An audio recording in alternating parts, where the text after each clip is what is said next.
दोस्तों नमस्कार दोस्तों, मैं अक्षय कुमार स्वागत करता हूं आप सभी का क्लास 10th के इंग्लिश लिटरेचर के इस सेशन में। तो इस सेशन में हम लोग आज डिस्कस करेंगे एक कहानी, ऐसा कहानी हम सुनेंगे जो कि है टू स्टोरीज अबाउट फ्लाइंग, यानी कि जो आपका बुक है फर्स्ट फ्लाइट वो इन्हीं दो स्टोरीज पे डिपेंड है। तो आज इन दोनों स्टोरी में से जो फर्स्ट स्टोरी है हिज फर्स्ट फ्लाइट, इस को आज आप लोग सुनेंगे। तो इस फर्स्ट फ्लाइट में एक सीगल की कहानी है, मतलब एक समुद्री चिड़िया रहती है जो कि किस तरीके से उड़ना सीखता है उसके बारे में ये स्टोरी आज का है, और इसे लिखा है लियोम ओ फ्लैहर्टी ने। तो स्टार्ट करते हैं। ये जो थर्ड चैप्टर है आपका, जो फर्स्ट फ्लाइट बुक है उसका, तो पढ़ने से पहले मतलब दोनों कहानी का थोड़ा सा इंट्रोडक्शन वो देख लेते हैं। तो before you read, since the earliest time, यानी पुराने समय में जब ह्यूमन थे ऐसा सपना देखते थे कि वो दूसरे मतलब स्काई पर भी अपना कब्जा जमा पाए, मतलब आकाश पे भी कब्जा जमा पाएँ। तो यहाँ दो कहानी है फ्लाइंग से रिलेटेड, मतलब उड़ने से रिलेटेड। फर्स्ट जो स्टोरी है जिसके आज हम लोग देखेंगे, आज जानेंगे इस स्टोरी को वो क्या है, तो वो है एक यंग सीगल की कहानी। वो किस तरीके से मतलब डरता है उड़ने से और कैसे वो इस डर पे विजय प्राप्त करता है, यही कहानी आज देखना है। और दूसरा जो कहानी है एक पायलट का कहानी है जो कि तूफान में खो जाता है और किस तरीके से वो मतलब सेफली पहुंचता है और उसकी मदद कौन करता है, सो देखना है। तो स्टार्ट करते हैं आज हिज फर्स्ट फ्लाइट सीगल की कहानी। तो फर्स्ट फ्लाइट देखते हैं। तो यंग सीगल जो था वो अकेला था उस लेज पे, मतलब जहाँ उसका घोंसला था वहाँ वो अकेले था। His two brothers and his sisters had already flown away the day before, यानी एक दिन पहले ही उसके दो भाई और उसकी एक बहन वहाँ से उड़ चुके थे। He had been afraid to fly with them, वो उनके साथ उड़ने से डर रहा था। अब क्यों डर रहा था, सो आगे देखेंगे। तो somehow when he had taken a little run forward the brink of the ledge and attempted to flap his wings, he became afraid. तो हुआ क्या कि किसी तरीके से ये आगे दौड़ने की कोशिश करता है, मतलब जिस पहाड़ पे इसका घर रहता है वहाँ से आगे दौड़ने की ये कोशिश करता है। ये अटेम्प्ट करता है कि किसी तरीके से ये उड़े, अपने पंख को फरफराए, लेकिन ये डर जाता है। डरता क्यों है, तो the great expanse of sea stretch down beneath and it was such a long way down, क्योंकि उसके नीचे मतलब जहाँ जिस पहाड़ पे वो रह रहा था उसके नीचे दूर दूर तक समुद्र फैला हुआ था, और इतना दूर कि लगभग ऐसा लग रहा था कि मीलों तक समुद्र ही समुद्र है। और सही में मीलों तक समुद्र था। और ये जो चिड़िया है सीगल, वो समुद्री चिड़िया, मतलब समुद्र के किनारे रहती है और समुद्र से ही ये मछली वगैरह खाती है। तो इस कारण इसे समुद्र से तो डरना नहीं चाहिए, लेकिन ये चिड़िया डर रहा था। He felt certain that his wings would never support him, ये ऐसा मतलब महसूस कर रहा था कि इसका जो विंग्स है वो इसे कभी भी सहायता प्रदान नहीं करेगा। So he bent his head and ran away back to the little hole under the ledge where he slept at night. इस कारण से वो अपना सिर घुमा लिया और रात में जहाँ पे सोता था, जिस होल में, मतलब उसी पहाड़ पे एक छोटा सा होल था जिसमें ये रात में सोता था, वहाँ ये वापस चला गया। Even when each of his brothers and his little sister, whose wings were far shorter than his own, ran to the brink, flapped their wings and flew away. इसके अलावा उसके भाई और उसकी जो बहन जिनका जो पंख था वो इससे भी छोटा था, फिर भी वो उसे क्या किए कि उस ब्रिंक पे पहले दौड़ने के बाद अपने पंखों को फरफराया और फरफराने के बाद वो उड़ चले। He failed to muster up courage to take that plunge which appeared to him so desperate. तो ये जो था, ये क्या था कि इसने अपने आप के अंदर जो करेज था, जो हिम्मत था, उसे इकट्ठा नहीं कर पाया और डूबने के डर से, ये डर रहा था कि डूब जाऊंगा, इस कारण से ये निराश होकर के फिर से वापस चला जाता है।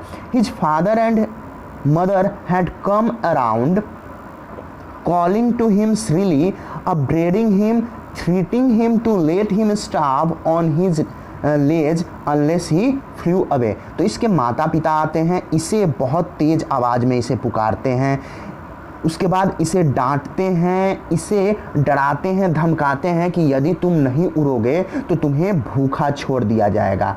But for the life of him he could not move, लेकिन ये अपने जीवन के मतलब डर रहा था जिस कारण ये वहाँ से नहीं उड़ता है, मतलब मूव भी नहीं करता है। दैट वॉज 24 आवर अगो, मतलब अब 24 घंटे बीत चुके थे। अब होता क्या है इन 24 घंटों में, तो since then nobody had come near him, तब से कोई भी इसके नज़दीक नहीं आया था। The day before all day long he had watched his parents flying about with his brothers and sisters, perfecting them in the art of flight, teaching them how to skim the waves and how to dive for fish. तो उस दिन मतलब 24 घंटे से पहले ये देखता क्या है कि पूरे दिन इसके जो पेरेंट्स हैं, इसके जो भाई थे, इसकी जो बहन थी, उसे सिखा रहे थे, परफेक्ट कर रहे थे फ्लाइंग में, मतलब उसे फ्लाइट का जो कला था वो सिखा रहे थे, इसे सिखा रहे थे कि किस तरीके से वेव्स पे उतरना है, मतलब जो समुद्र की लहरें हैं उस पे उतरना है, कैसे डाइव करके मछलियों को पकड़ना है, ये सारी चीज़ें इसे इसके भाई और बहन को सिखा रहे थे। He had in fact seen his older brother catch his first hearing and devour it.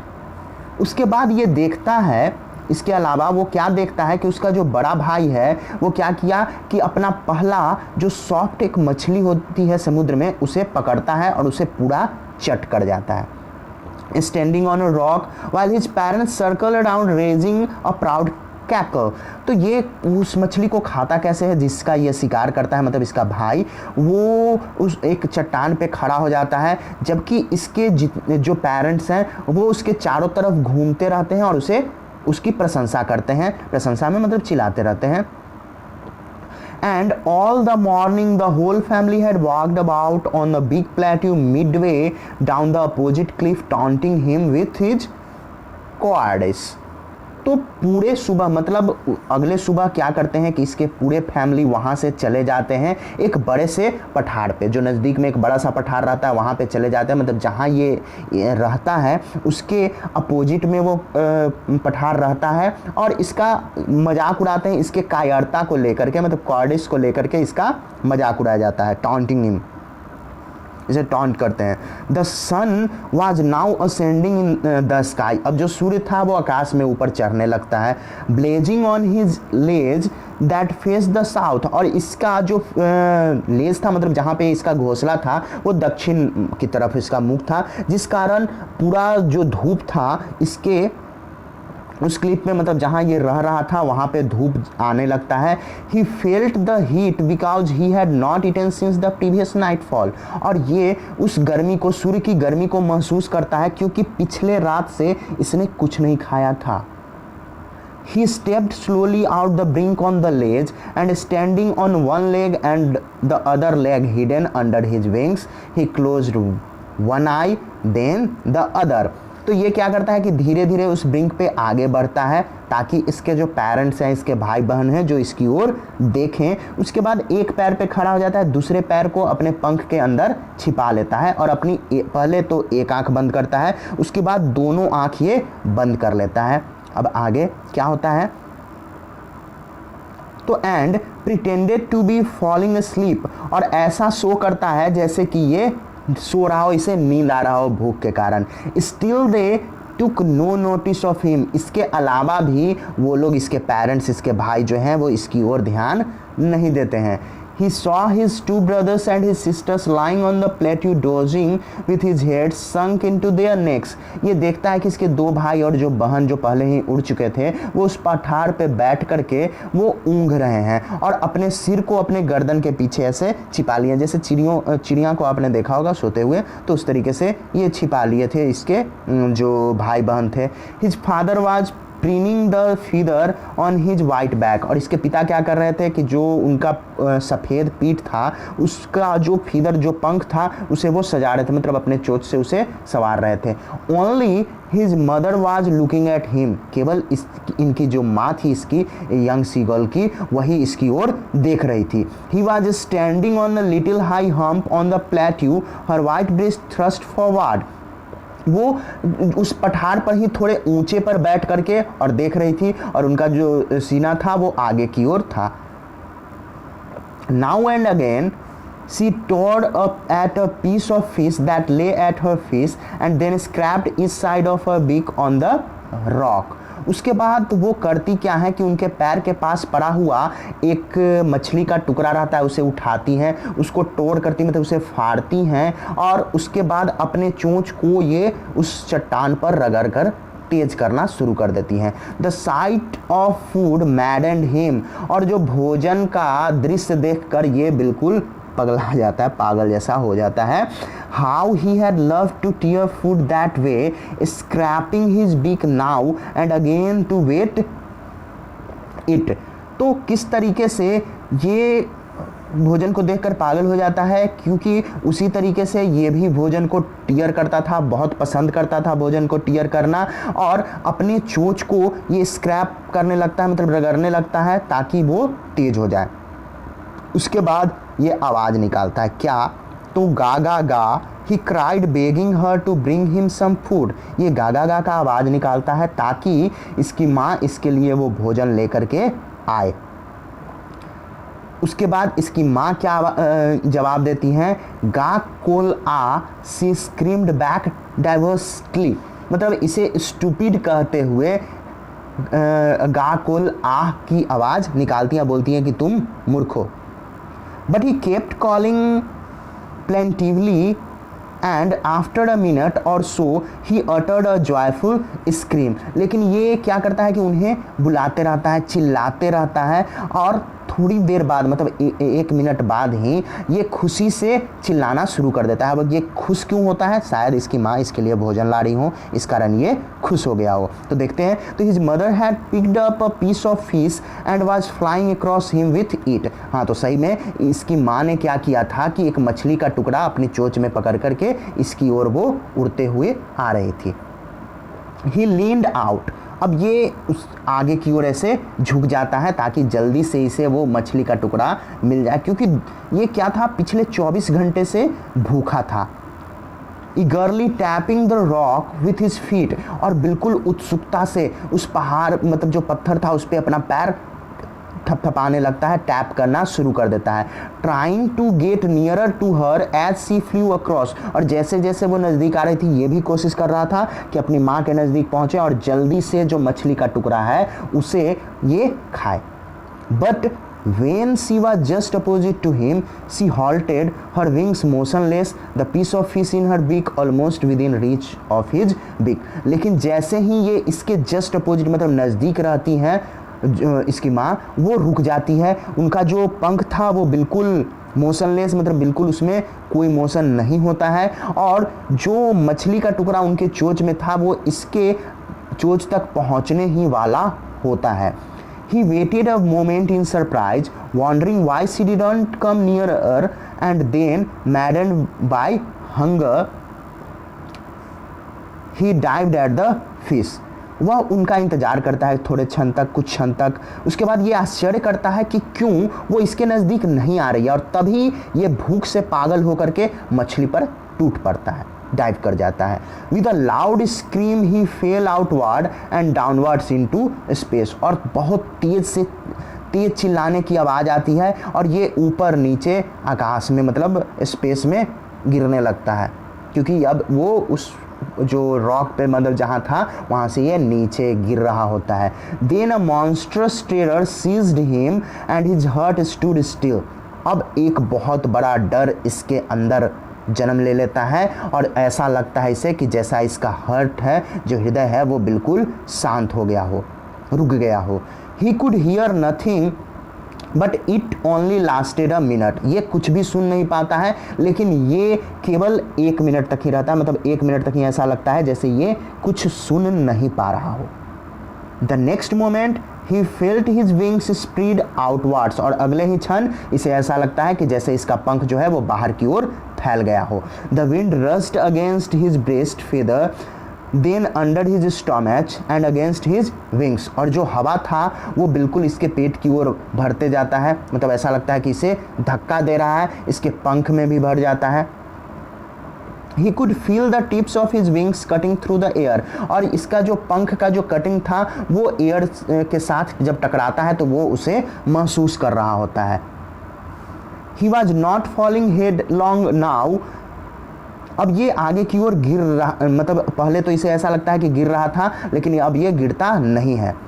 He was soaring gradually downwards and outwards. अब ये ऊपर नीचे ऐसे ऐसे होने लगता है, क्योंकि इसका पंख जो था वो फैल चुका था, उसमें हवा जो थी इसको ऊपर ले जा रही थी।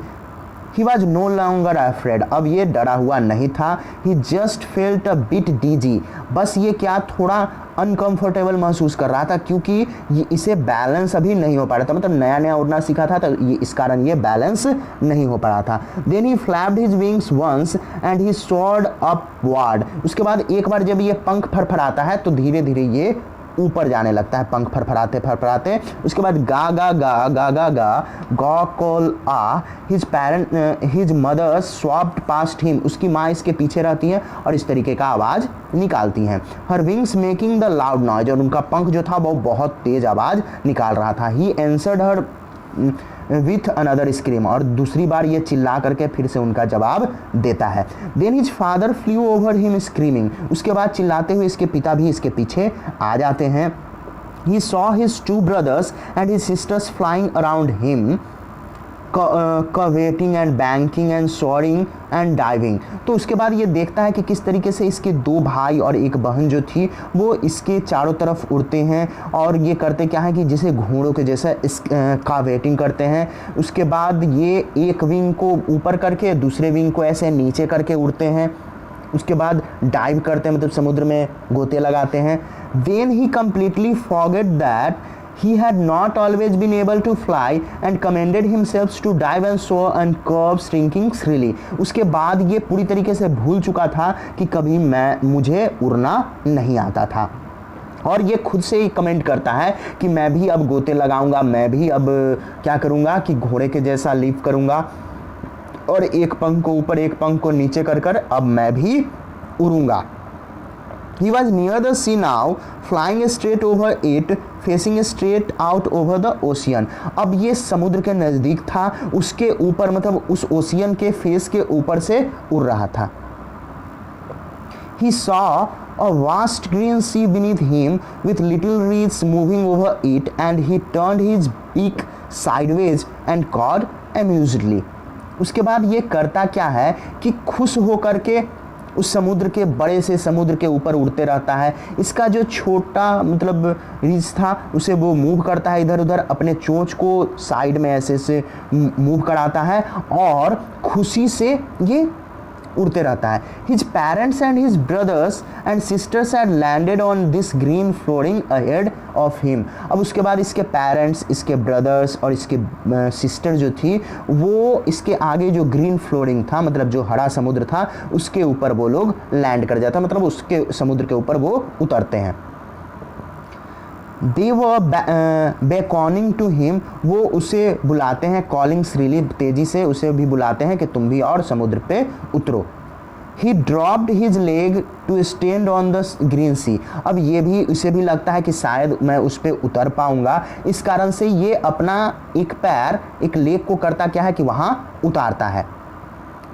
His leg sank into it, अब इसका जो पैर था वो डूबना शुरू हो जाता है। He screamed with fright and attempted to rise again, flapping his wings। अब ये डर जाता है, उस उड़ने के कारण डर जाता है और फिर से अपना पंख फरफराने लगता है, कोशिश करता है कि ये फिर से उड़ पाए। But he was tired and weak with hunger and he could not rise। लेकिन ये थक चुका था, भूख के कारण कमज़ोर भी हो चुका था, इस कारण ये ऊपर नहीं उठ पाता है। Exhausted by the strange exercise, ये जो विचित्र उसके लिए एक्सरसाइज था जिससे वो थक भी जाता है। His feet sank into the green sea and then his belly touched it and he sank no farther. तो इसका जो फीट था पूरी तरीके से उस हरे समुद्र में डूब चुका था। अब इसका जो बेली था, मतलब जो पेट था, वो टच करता है उससे, समुद्र के जो वाटर था उसे टच करता है और ये अब डूबता नहीं है। तो करता क्या है, तो he was floating on it, अब वो उस समुद्र पे तैरने लगता है। जैसे ही इसका जो पेट था वो टच करता है समुद्र के पानी को, ये उसके ऊपर तैरना शुरू कर देता है। And around him his family was screaming, praising him and their beaks were offering him scraps of dogfish. तो इसके चारों ओर इसके फैमिली जो थे वो खुशी से चिल्ला रहे थे, इसकी प्रशंसा कर रहे थे, और उनके चोंच में एक डॉग फिश था जो कि इसे ऑफर किया जा रहा था कि ये डॉग फिश तुम लो और खाओ। He had made his first flight। तो इस तरीके से उसने अपना पहला उड़ान भरा था। तो यहाँ ये जो फर्स्ट फ्लाइट जो चैप्टर है उसका फर्स्ट पार्ट वो समाप्त होता है। सेकंड में हम लोग जो ब्लैक एरोप्लेन है उसे पढ़ेंगे। तो आज के लिए बस इतना ही, फिर मिलेंगे, धन्यवाद।